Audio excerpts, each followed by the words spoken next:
Welcome to Transformation Talks, your guide to navigating complex change.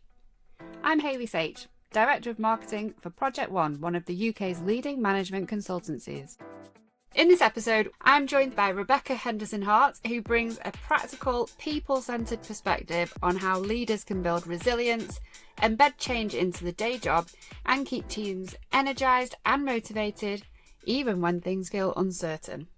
Becky, welcome to the podcast booth. Thanks, Hayley. It's really great to be here. I'm really excited to be talking about this. It's something that I love. We live in a world full of change every day, so I'm really passionate about the human side of delivering change, how people experience it, how leaders shape that experience, and how you make work feel great for people so they feel motivated in what they do.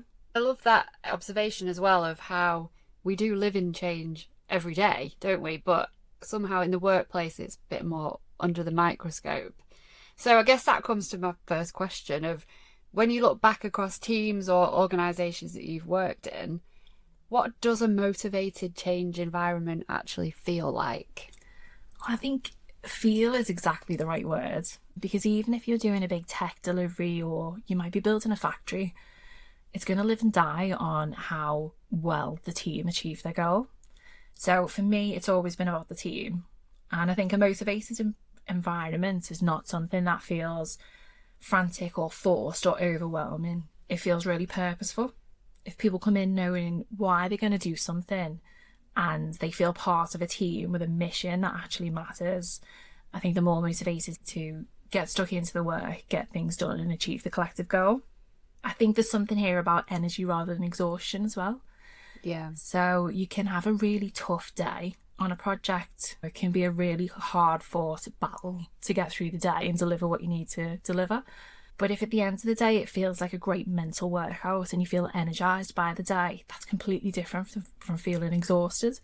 So I think it's about creating an environment that really helps people feel that way about the work that they do and just keeps them interested and keeps them moving forward. Yeah, really feeling valued. It's that job satisfaction, isn't it? Like really what gets you out of bed in the morning. Yeah, I think so. And designing in good work really helps people see the value and feel valued. And if they feel valued, they're more likely to jump out of bed rather than try and drag themselves into work. And you see the results of that at the end of the project. And in roles that you've seen where change was constant, what made the difference between it feeling manageable or feeling overwhelming? I don't think there is an environment anywhere now where change doesn't feel like a constant. So for me, it's really about being really deliberate and building change into the job. I think if change feels like an extra layer, if it feels like something that you do on top of your day job, then it can really quickly get exhausting. But if you create a role where you're constantly, part of the day is to anticipate things that might change and be able to respond to that. If change feels like an extra layer on top of the day job, it can get really exhausting very quickly. But if you build it into the work, if you build it into people's purpose and part of their job, and actually anticipating change is something that we do as a team every day, then it can become a real motivational factor and a real way to demonstrate that you've achieved something as opposed to something you do after 5 o'clock. Yeah, side of the desk stuff. Definitely. When people expect change and it's normalised, you can remove the resistance and the fear. If people know how to respond when they see the signals, it just becomes so much easier for them. And then it's easier for you as a leader to scale that change, whether you're scaling up an organisation, making a change to the way that people are working. If you have set signals with your team and they know how to respond to you and the signals that you're sending, it just becomes how you work together. It's a great way of looking at it, really making it feel part of the day job. And with this in mind, as you said, strong leadership is critical. Could you talk a little bit more about what that role of the leader is in shaping that culture during change? I think sometimes leaders really underestimate how much their behaviour sets a tone for the organisation, sets a tone for their team. So culture isn't about what you say in a town hall. It's about what you prioritise, what you value, that your team knows that you value, what you reward, and how you talk about what matters every day. If you let people around you know what you value, then they start to value that thing too. And you can create that kind of collective goal. People are always watching. They're listening to how you frame a challenge, how you react under pressure, and what you choose to notice. And that becomes the culture of your team and your organisation. So it's really important that you're the role model for what good looks like, and you're guiding your team through the job that they need to do. I think leaders have both the ability and the responsibility to shape an environment. So it feels safe and purposeful and doable and not exhausting, then you're going to get a better result. The classic lead by example.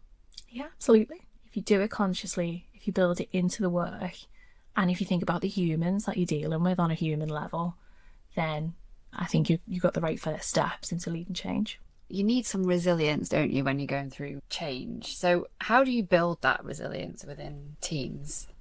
I think you've hit the nail on the head with build. So it doesn't magically happen.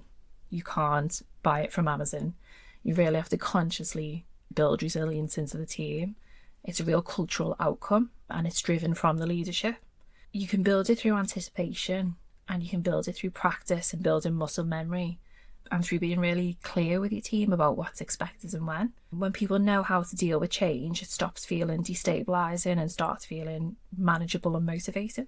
I've worked in environments where constant change was just part of what we did, and the teams that always cope best were where the leaders were invested in the basics, really clear priorities, open communication, and permission to try new things and adapt, and work together to figure out what feels right and what feels good, and then do more of that.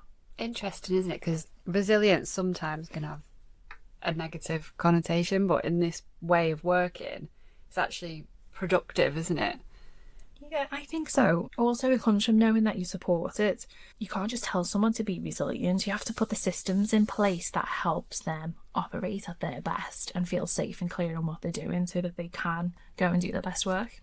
So change can be uncomfortable for people, and inevitably leaders will feel that. So what practical tips have you got that you could share with leaders who are dealing with uncomfortable situations? So I think your job as the leader is to acknowledge what's going on, signal the direction for the team, and then to enable them to be able to deliver the great work that they do. And sometimes that can feel quite forced if it's not an environment that you're used to working in, especially if you come out of operational roles and change isn't something that you deal with every day. But I think it's about changing your behaviours and your habits as well. So when I first started out, one thing that I used to do 10 minutes before our team meeting was I would block myself 10 minutes out, just so I had that little bit of headspace to say, what went really well this week? What do we need to talk about? What didn't go so well? We need to talk about that as well. And just give myself a minute to really acknowledge and reinforce with the team how we wanted to move forward. And it started off that I needed to spend 10 minutes doing that. And then actually once I built the habit, it was just part of how we worked as a team. It's about thinking about your habits as much as the work that the team are doing. The other thing is you have to work on multiple horizons as the leader of change, because you need to be constantly signalling what the next job is to do, but then thinking about what's happened in the last couple of weeks so that you can codify that for the team, clear up, make sure that you're signaling to them what went well and what didn't and what you need more of. So although your team are kind of moving forward, you're constantly working on the future, the now and the past. And again, that takes a little bit of getting used to, but if you do it really consciously, it becomes part of your habits and part of your narrative team. And I think that really helps them to take their positives forward and leave the negatives behind. Excellent. Yeah, really good tip, actually. Just taking that time, build it into your natural habits, and before you know it, it's just part of what you do. It just becomes how we work. Brilliant. I really love your approach. And when you look back at kind of the start of your career and everything that you've been through in your work, what advice would you give yourself now if you were looking back? I've been thinking about that a lot this week, knowing that I was going to come and talk to you today. And I think the three things for me are about acknowledging what's going on around you, codifying that for the team so they know what good looks like, and then reinforcing the things that you want. So acknowledging the team, it's not about standing up in a town hall necessarily and giving a great speech. It's just about those 1,000 little opportunities that you have every day to reinforce behaviours, a genuine heartfelt thank you, like for the smallest thing. Goes a long way. Yeah. And people repeat that then. And other people want to do that too. So doing that in public and in private and making sure that people, again, really know what you value and what you're looking for from them. It helps them make really good decisions. So celebrating doesn't have to be a party. Celebrating can be, 1,000 small things that you do every day. And I think that's what I've really learned from leading teams through change for 18 years. It's about the humans in the organisation. And that's how you create momentum and make change stick.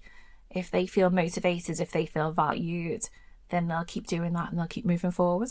I love that view of celebrating success, because so often we can forget to celebrate success and you move on to the next thing so quickly. But actually that view of it, which is, 1,000 little things every day that happen, it's just the moments of the day that you recognise. Yeah. The small things mean a lot. I think also it's about, when you talk about acknowledging and codifying for the team, it's also about recognising and acknowledging those things that didn't work well. And that doesn't have to be a tough conversation. It can be as simple as, this week felt really hard. Why did it feel hard? We don't want that anymore. What can we do to make next week feel easier? So it can be really organic conversations, but if you make those agreements with people about how you're going to move forward together, next week is just that little bit easier. So I think it's about acknowledging the good things that people do and the things that you want to see more of, and also acknowledging the things that makes life challenging and agreeing that you operate those things in a different way. Another question that I've got then is, how do you know when you're winning, when you're successful at leading change? I was thinking this week about stories that I could tell you about, great moments in organisations that really made the change. But one example of when I knew I was winning and that my team were winning was really simple. We were centralised in a really operational team. The team was entry-level guys that were running order to cash in a large multinational. The job to do was centralise, make them more productive and get better service outcomes for our customers. But my personal motivation there was to have the best team where people wanted to come and work in this team and they felt really proud of delivering the results that they delivered. The moment I knew we were winning, one of my entry-level superstars who had been hired 9 months before to do data entry, I came out of a leadership meeting that I'd been sitting in for 3 hours looking at spreadsheets, and Hannah came over to me and said, tech have been on. They're going to do some upgrades in the next couple of weeks. So I've talked to the guys. We've decided who's going to do the testing. I've pulled some data together for them. I got out those old scripts that we used the last time. Had a chat with the training team so they know what's coming. And I've cleared it with a supervisor that who's going to backfill. And I just looked at her and I thought, she's just pulled together a change squad. My entry-level superstar has pulled together a change squad. She knew exactly how to respond. She's galvanised the team. She's got her peers to lean in. We don't even know what the change is yet, and she's got a plan. She's put the plan in motion. I was really proud of the team leader as well, because he stood back and enabled her to do what she needed to do with that plan. And in the time that I've been in a meeting, the guys had organised themselves to deliver a change. And I was so proud, and I thought, we've really accomplished something here. We've gone from a really disparate team to a team that anticipates change. And it was because we'd built in the ways of working around anticipating change, knowing how to respond and how to come together and work on it. And I really took that forward. I take that now into every experience that I have and every work environment that I'm in. If you anticipate that change, if you make it part of good work that people do, and you give people a license to own it, then they will, and they'll positively surprise you every time. And go away motivated. Yes. And jumping out of bed in the morning to Absolutely. go to work. Amazing. That's such a great story. I think for me, Hayley, my only job there was not to lead that change. My only job there was to reinforce the change. So in our team meeting, Hannah led the team meeting and she briefed in the team. And then it was my job to point out what a great job she was doing. And she said a thing that I absolutely loved, which was, any one of us would have done that. And I thought, that's right. We've created that environment and we've created that culture where the team feel empowered to be able to do this and feel really great about it. So it was a really, really positive reinforcing moment for me, and my only job to do then is reinforce that system and make sure that it happens every time. Excellent. That's a great story, and a big shout out to Hannah. Thank you so much, Becky, for sharing that today. I feel motivated and energised just having this conversation. That's what we like. How can I take some of these tips into my day-to-day life? But no, really helpful, and I'm sure very helpful to our listeners. So thank you for joining the episode today. Thanks for tuning in to Transformation Talks. We hope you found today's insights valuable in your journey to leading successful transformation. If you enjoyed the episode, please subscribe and share it with your network. Stay connected with us for more expert insight and stories on delivering complex change and transformation in any organisation. See you next time.